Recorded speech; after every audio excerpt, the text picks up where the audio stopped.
Bonjour. Merci d'être avec nous ce matin sur Radio Judaïka. Alors, on a demandé comme question du jour à nos auditeurs, est-ce que l'Union européenne avait les moyens de combattre l'antisémitisme qui prospère en Europe? Qu'est-ce que vous en dites? We ask our listeners if the Oui. EU had means to combat antisemitism. What do you think about that? So, yes, we have Oui, means nous to avons combat des it. We moyens have pour lutter contre also ce phénomène et developed nous les those avons means d'ailleurs over développés the au cours des past 10 dernières 10 années. years. Il Obviously, est since évident 7th que of depuis le October, 7 octobre, la things have situation s'est become much more considérablement complicated. compliquée, mais nous travaillons en But étroite we collaboration avec work les États membres closely dans ce with sens. the member states. 24 member states have, like 24 États the membres ont, tout comme nous, European à la Commission, Commission européenne, now désormais leurs their plans national nationaux plans. contre And that doesn't just l'antisémitisme. mean a Et paper. ça ne se It résume means pas à that un when simple you document, ça engage in a signifie national concrètement plan, qu'on then you s'engage have dans un to plan mobilize national. a lot of Il faut relevant mobiliser de nombreux ministries. They ministères, il have to faut come up with proposer des concrete actions actions that will concrètes pour contribute to the contribuer au plan. plan. It means Ça also implique également financing le and financement supporting et le Jewish soutien des communities communautés or juives, organizations des that organisations de la vie support juive ou de celles Jewish qui luttent life contre or l'antisémitisme fight et against qui anti-Semitism, s'engagent or dans la also mémoire et l'éducation sur la Shoah. engage in Holocaust remembrance, Holocaust education. So I think a lot has Je happened pense que beaucoup de choses se sont despite the passées fact malgré le fait que that malheureusement, unfortunately depuis les attentats odieux du these 7 attacks octobre, on 7th of l'antisémitisme a October, considérablement anti-Semitism augmenté. has increased so significantly. And in fact, we saw Et an en fait, nous avions constaté une amélioration de la situation au début de l'année 2022-2023. Et cela m'a même été confirmé par plusieurs organisations et par les personnes que je rencontre dans les communautés. Les gens avaient le sentiment que nous allions dans la bonne direction. People felt we were going in the right direction. Yeah. In Austria, the En numbers, Autriche, par although exemple, they les chiffres, bien improved, que le système their d'enregistrement des incidents antisémites ait été recording amélioré, ont system of baissé. anti-Semitic incidents went down in the beginning, yeah, and then everything Puis shot tout a up explosé, bien afterwards sûr, le on 7 the 7th octobre et of après, et October ça s'est after, and stabilisé à has un niveau stabilized élevé, on bien plus élevé qu'auparavant. high level, much higher than before.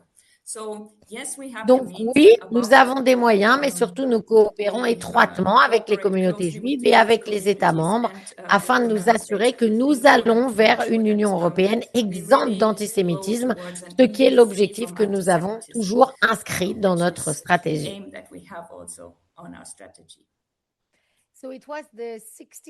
Cette semaine avait lieu le 16e séminaire de travail que vous organisez avec Israël et la Commission européenne pour discuter de la lutte contre l'antisémitisme. Combien de pays étaient présents à ce séminaire? Et comme on le sait, la Belgique n'a pas de coordinateur spécial sur l'antisémitisme, mais est-ce qu'elle a envoyé quelqu'un quand même? So, yes, Oui, nous avons tenu ce 16e séminaire de haut niveau entre l'Union européenne et Israël. En fait, c'est un format unique qui nous a permis, entre la Commission européenne et le ministère des Affaires étrangères israélien, de coopérer en matière de lutte contre l'antisémitisme et de promotion de la vie juive depuis déjà 2007. Je pense donc que ce dialogue est vraiment très important. Il l'a été, quelles que soient les difficultés qui existent par ailleurs entre l'Union européenne et Israël. Ce dialogue s'est poursuivi et je pense qu'il est très important pour les deux parties de comprendre ce qu'on peut faire dans la lutte contre l'antisémitisme et comment on peut coopérer. 20 États membres étaient présents, dont la Belgique, ce qui montre effectivement l'intérêt de tous ces États membres de s'engager réellement. On avait aussi des experts de l'Union européenne, bien sûr, mais également du Royaume-Uni, des États-Unis et aussi, bien sûr, d'Israël.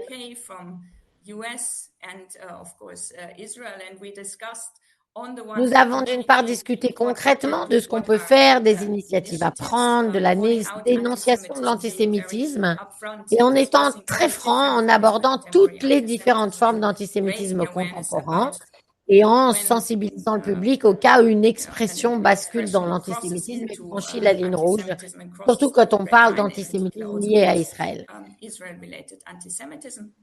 Ensuite, on a abordé un autre sujet très important, les défis et les opportunités de l'intelligence artificielle.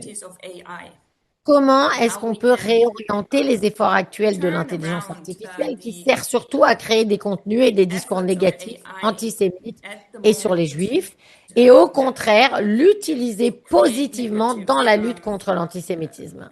content and speech about anti-Semitism, about Jews and so on, and to turn it around and use it in order to address anti-Semitism. And we will have to that end also a hackathon. C'est pour ça que nous allons organiser un hackathon à Bruxelles en septembre où on va réunir des codeurs et des experts d'antisémitisme pour voir comment on peut aller de l'avant dans le cadre de la législation européenne qui a été adoptée récemment sur l'IA.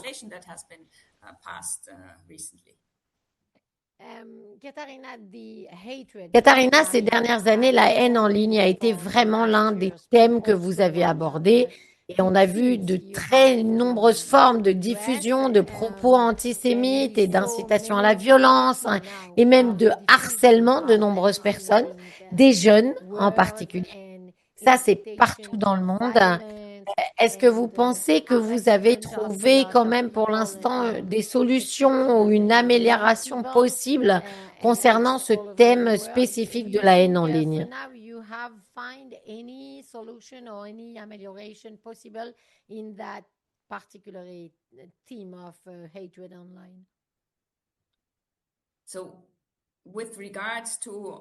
Sur la haine en ligne, il existe effectivement plusieurs pistes.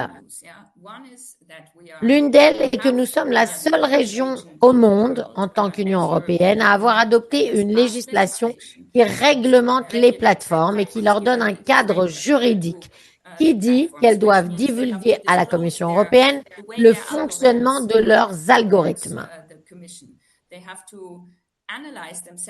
Elles doivent analyser elles-mêmes dans quelle mesure leur modèle économique constitue une menace pour la démocratie et si tel est le cas, elles doivent y remédier.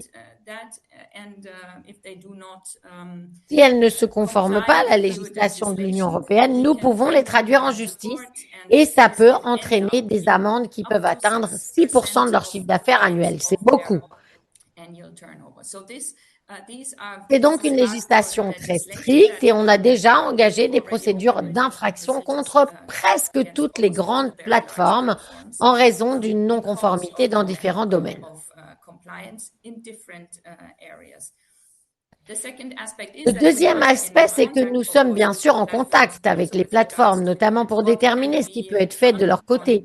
Comment est-ce qu'on peut coopérer avec les organisations de la société civile, notamment celles qui sont capables de détecter l'antisémitisme. Et aussi, on est en train de mettre en place un réseau dans tous les pays de l'Union européenne et dans toutes les langues de l'Union, ainsi d'ailleurs que dans les langues non communautaires, pour déterminer si un contenu antisémite est introduit en Europe, s'il est illégal et qu'il doit être retiré, ou s'il est, comme on dit, légal mais odieux et qu'il nécessite donc une réaction différente. Et puis, il y a aussi l'aspect du soutien à la société civile, notamment par le biais de financement, d'expertise, d'autonomisation. C'est ce qu'on souhaite mettre en œuvre, notamment avec ce hackathon dont je viens de vous parler, pour être véritablement à l'avant-garde et à la pointe de la technologie lorsqu'il s'agit de garantir qu'on a des bons outils et qu'on les développe. Donc, ça fait beaucoup de domaines dans lesquels nous travaillons. Puisqu'aujourd'hui, l'antisémitisme s'immisce d'abord dans nos salons via Internet. C'est la portée d'entrée la plus évidente pour le moment et c'est ce que nous voulons empêcher.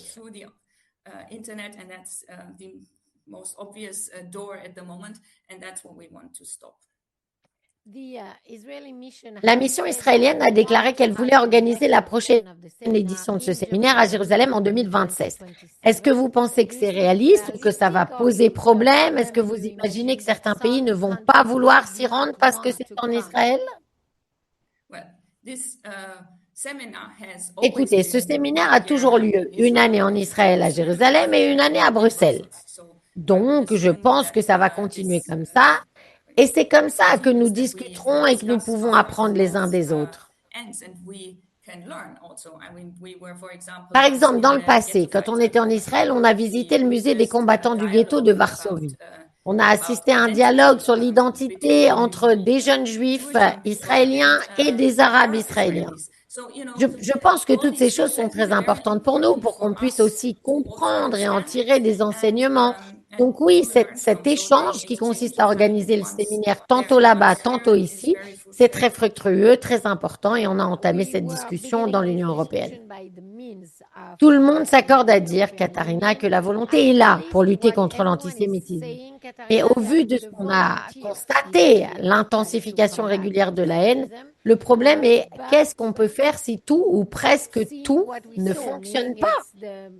Augmentation regularly of the hate. The problem is, say, what can we do if everything or almost everything that everyone is trying to do is not working? Écoutez, il y a eu des avancées également en matière de lutte contre l'extrémisme, par exemple. Nous avons adopté un programme de lutte contre le terrorisme et l'extrémisme violent qui a donné lieu, par exemple, à une coopération avec Europol. Et dans ce cadre, on rencontre des plateformes, on rencontre des ministres des États membres et Europol va organiser une journée de signalement au cours de laquelle, à une date qu'on ne connaît pas encore, les pays de l'Union et Europol examineront la situation en matière d'antisémitisme en ligne et se pencheront sur les moyens à mettre en œuvre concrètement pour empêcher ça et pour condamner les auteurs de ces actes. Je pense que c'est un aspect très important qu'on doit poursuivre en justice, que ce soit en ligne et hors ligne. Et ça implique de renforcer les moyens des autorités chargées de l'application de la loi dans chaque pays. Ça implique aussi de leur dispenser une formation basée sur la définition de l'IRA pour qu'ils puissent reconnaître les différentes formes d'antisémitisme. Il y a de nombreux domaines dans lesquels on travaille en collaboration avec les États membres et cette coopération s'est améliorée, mais bien sûr, nous devons en faire davantage. Car ce qui est particulièrement inacceptable, c'est qu'aujourd'hui, les Juifs cachent leur identité en Europe.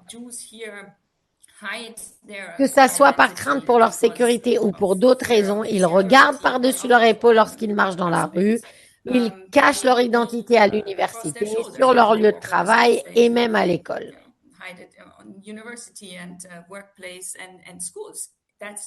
C'est tout à fait inacceptable. Et c'est un aspect dont on ne parle pas assez souvent, je trouve. C'est cette forme d'antisémitisme ambiant, une atmosphère dans laquelle les Juifs se sentent mal à l'aise. Et ça n'est même pas lié à un acte ou à un discours. Nous sentons que quelque chose ne va pas.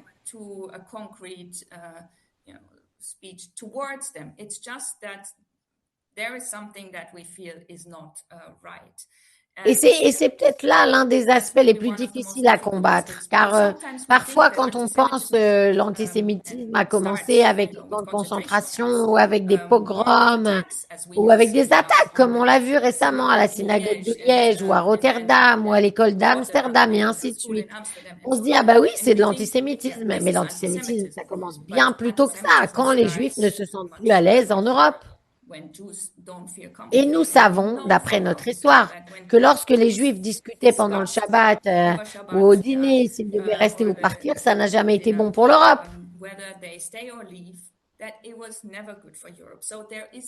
Il y a donc ce lien intrinsèque entre le bien-être des Juifs et le bien-être général de nos démocraties, de notre État de droit, de nos valeurs européennes. Et donc, je pense que nous ne luttons pas contre l'antisémitisme seulement pour rendre service aux Juifs, même si c'est parfois comme ça que c'est perçu.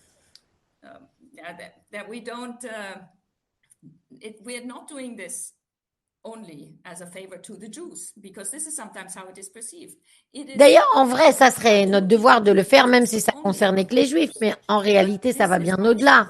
Lorsqu'on lutte contre l'antisémitisme, on défend notre démocratie. Et lorsqu'on favorise la vie juive, on contribue à une Europe florissante. Thank you very much, Katharina von Schnorben, for being with us today. Have a nice day and see you soon. Thank you. Yes, thank you. It's always a pleasure.